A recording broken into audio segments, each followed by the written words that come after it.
Hello student, welcome back. Myself Hasmukh Chaudhary, and in our today's lecture we are going to discuss about normalization or first normal form. तो आज के हमारे lecture में हम normalisation देखेंगे। Normalisation क्या है, उसके टाइप कौन से हैं, और उसमें से जो पहला नॉर्मल फॉर्म है, फर्स्ट नॉर्मल फॉर्म, वो आज हम देखने वाले हैं। स्टार्ट करते हैं। What is normalization? Normalization is used to remove pitfalls such as data redundancy and various anomalies of poorly designed database। अगर हम डेटाबेस को पुअरली डिज़ाइन करते हैं तो उसमें कुछ पिटफॉल्स रह जाते हैं, जैसे कि डेटा रिडंडेंसी है और कुछ एनोमलीज है, जैसे कि अपडेट एनोमलीज है, इंसर्ट एनोमलीज है, डिलीट एनोमलीज है।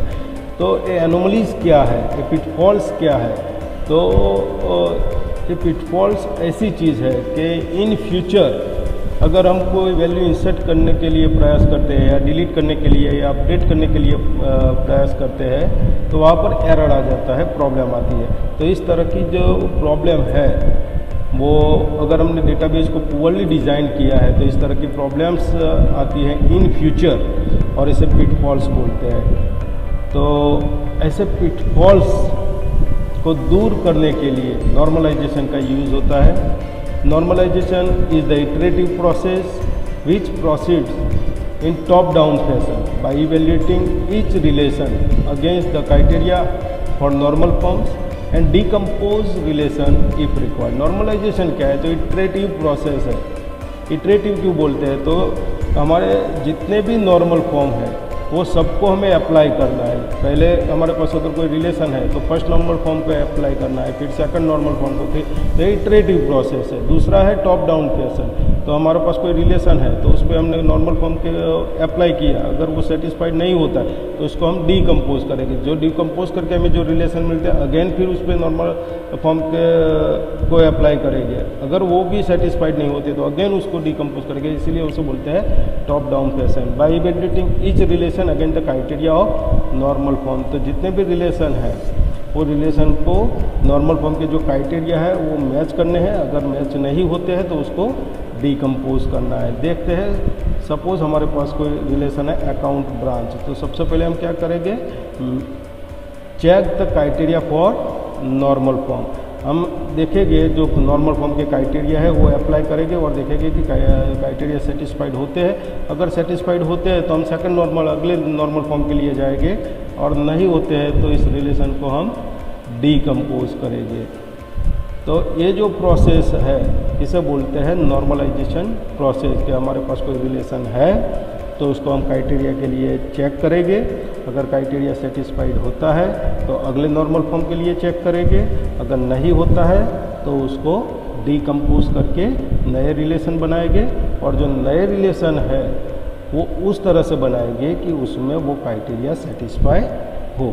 तो इस प्रोसेस को बोलते हैं नॉर्मलाइजेशन। और नॉर्मलाइजेशन का यूज़ क्या है? तो पुअरली डिज़ाइन डेटाबेस के जो पिटफॉल्स हैं, जो प्रॉब्लम्स हैं, वो नॉर्मलाइजेशन से दूर होते हैं।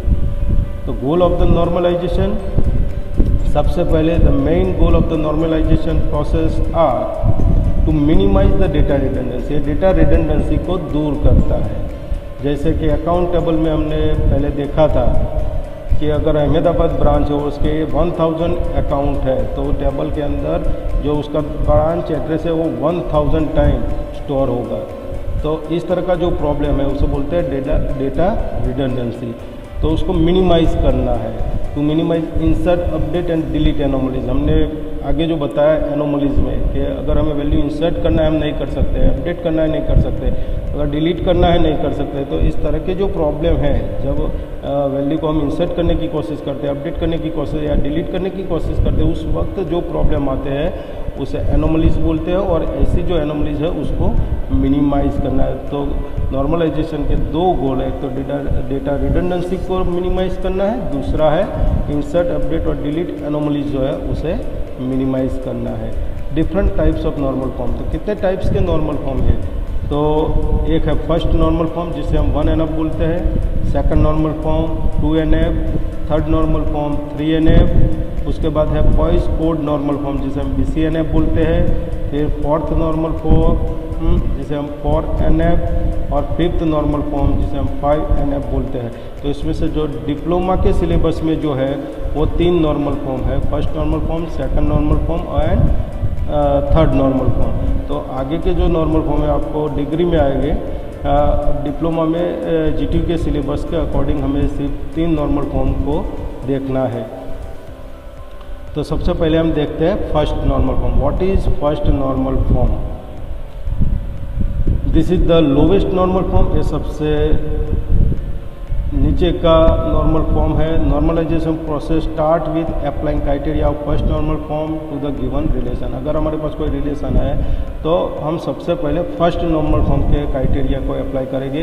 अगर वो क्राइटेरिया सेटिस्फाइड होते हैं, देखो यहाँ पर बताया, if the given relation does not satisfy the criteria of first normal form, it is decomposed and converted in relation which satisfies the criteria of first normal form, else it is fast to apply criteria of second normal form। तो अब सबसे पहले अब अगर हमारे पास कोई relation है तो उस पर हम फर्स्ट नॉर्मल फॉर्म के जो क्राइटेरिया है उसे अप्लाई करेंगे। अगर वो क्राइटेरिया सेटिस्फाइड नहीं होते हैं तो अगर हम उसको डिकम्पोज करेंगे, और डिकम्पोज करके जो रिलेशन बनेंगे वो इस तरह से बनाएंगे कि फर्स्ट नॉर्मल फॉर्म के क्राइटेरिया सेटिस्फाई हो। अगर क्राइटेरिया मैच हो जाते हैं, सेटिस्फाई हो जाते हैं, तो फिर हम उसको सेकंड नॉर्मल फॉर्म के लिए चेक करेंगे। तो इस तरह से हम इटरेटिव प्रोसेस में उसे चेक करते जाएंगे।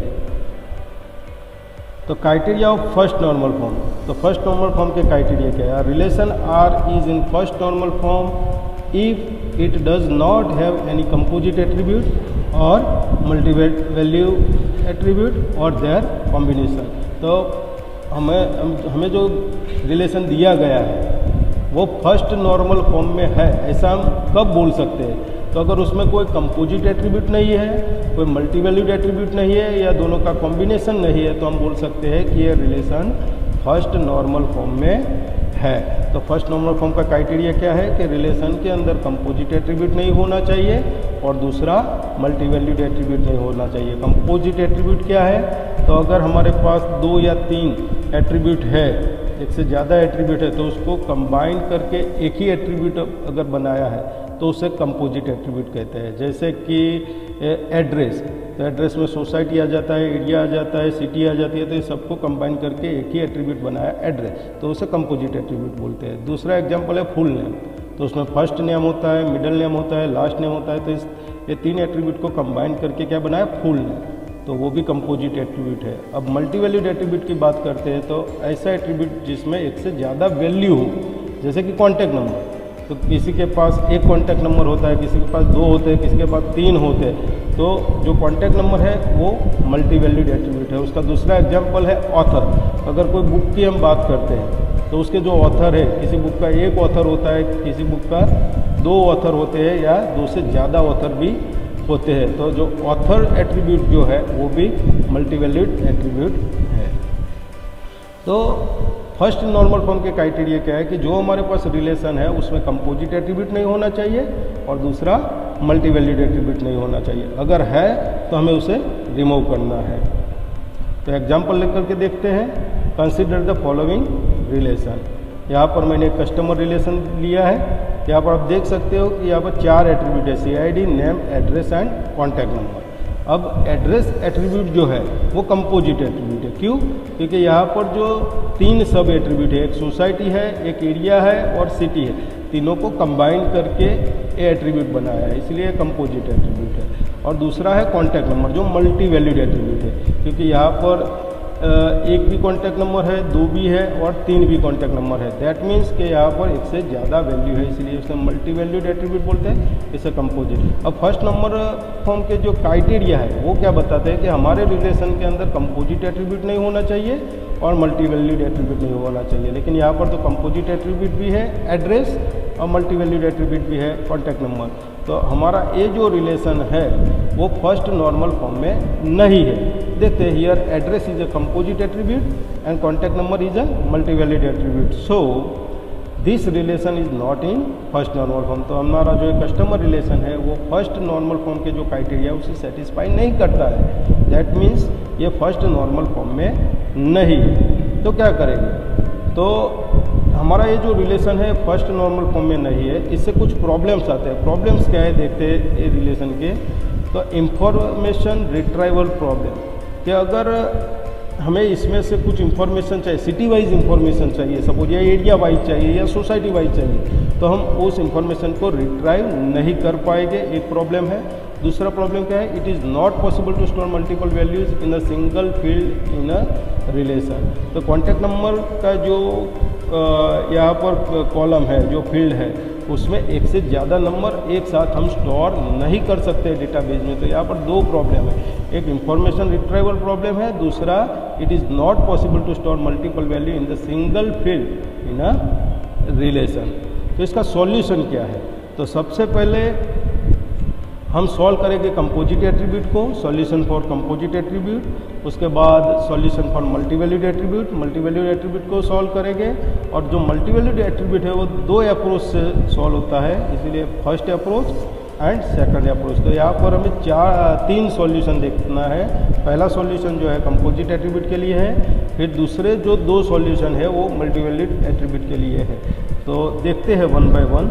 सबसे पहले सॉल्यूशन फॉर कंपोजिट एट्रीब्यूट। तो क्या है सॉल्यूशन, देखते हैं।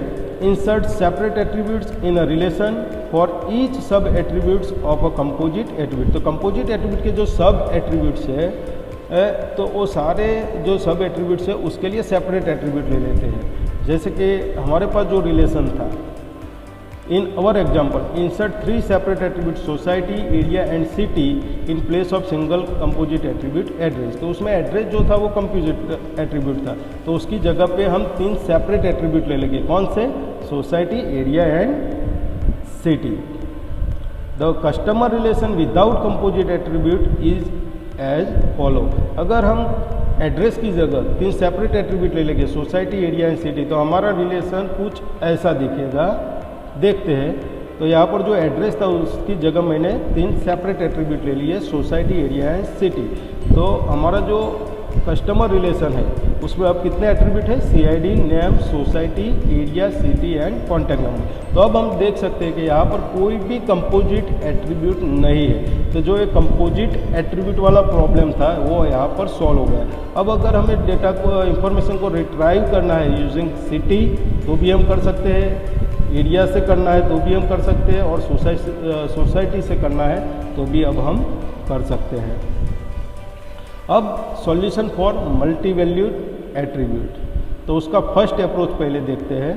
Determine maximum allowable values upper bound for a multivalued attribute. तो जो मल्टीवैल्यूड एट्रीब्यूट है उसके लिए मैक्सिमम अलाउेबल वैल्यू को हम डिटरमाइन करते हैं। जैसे कि कॉन्टैक्ट नंबर है, हम मैक्सिमम कितने कॉन्टैक्ट नंबर ले सकते हैं वो हमें डिसाइड करना है।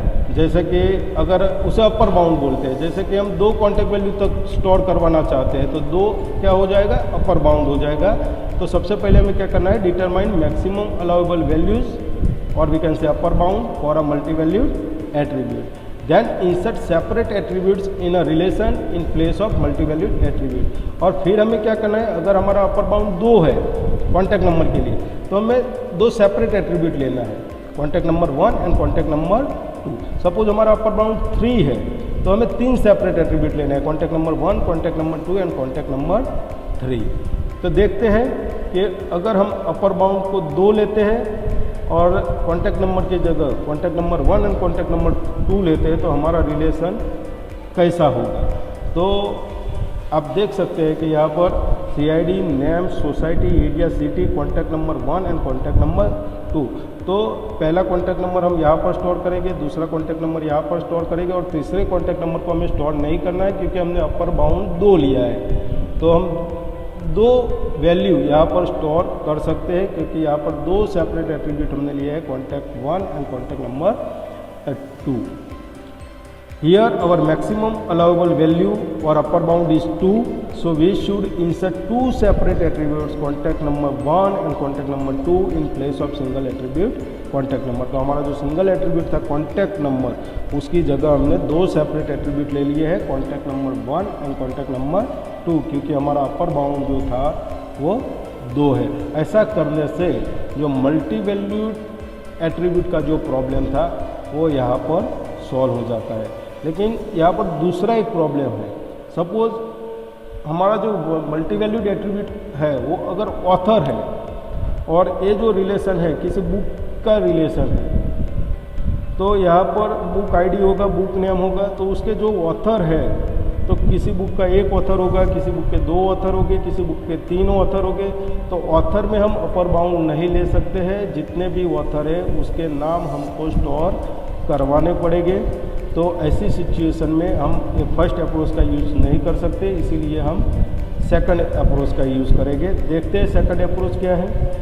Remove the multi valued attribute and place it in a separate relation along with primary की ऑफ गिवन ओरिजिनल रिलेशन। तो हमारा जो ओरिजिनल रिलेशन है उसकी जो प्राइमरी की है उसके साथ मल्टी वैल्यूड एट्रीब्यूट को दूसरे टेबल में लेना है।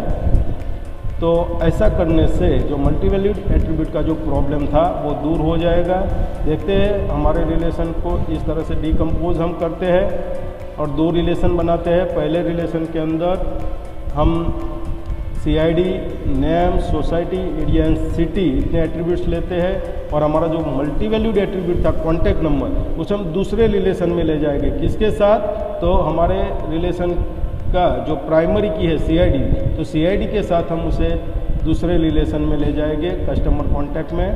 तो आप देख सकते हैं कि ये जो पहला रिलेशन है कस्टमर, उसमें CID, name, society, area and city है, और जो दूसरा रिलेशन है उसमें कॉन्टैक्ट नंबर को हमने अलग कर दिया है विथ CID।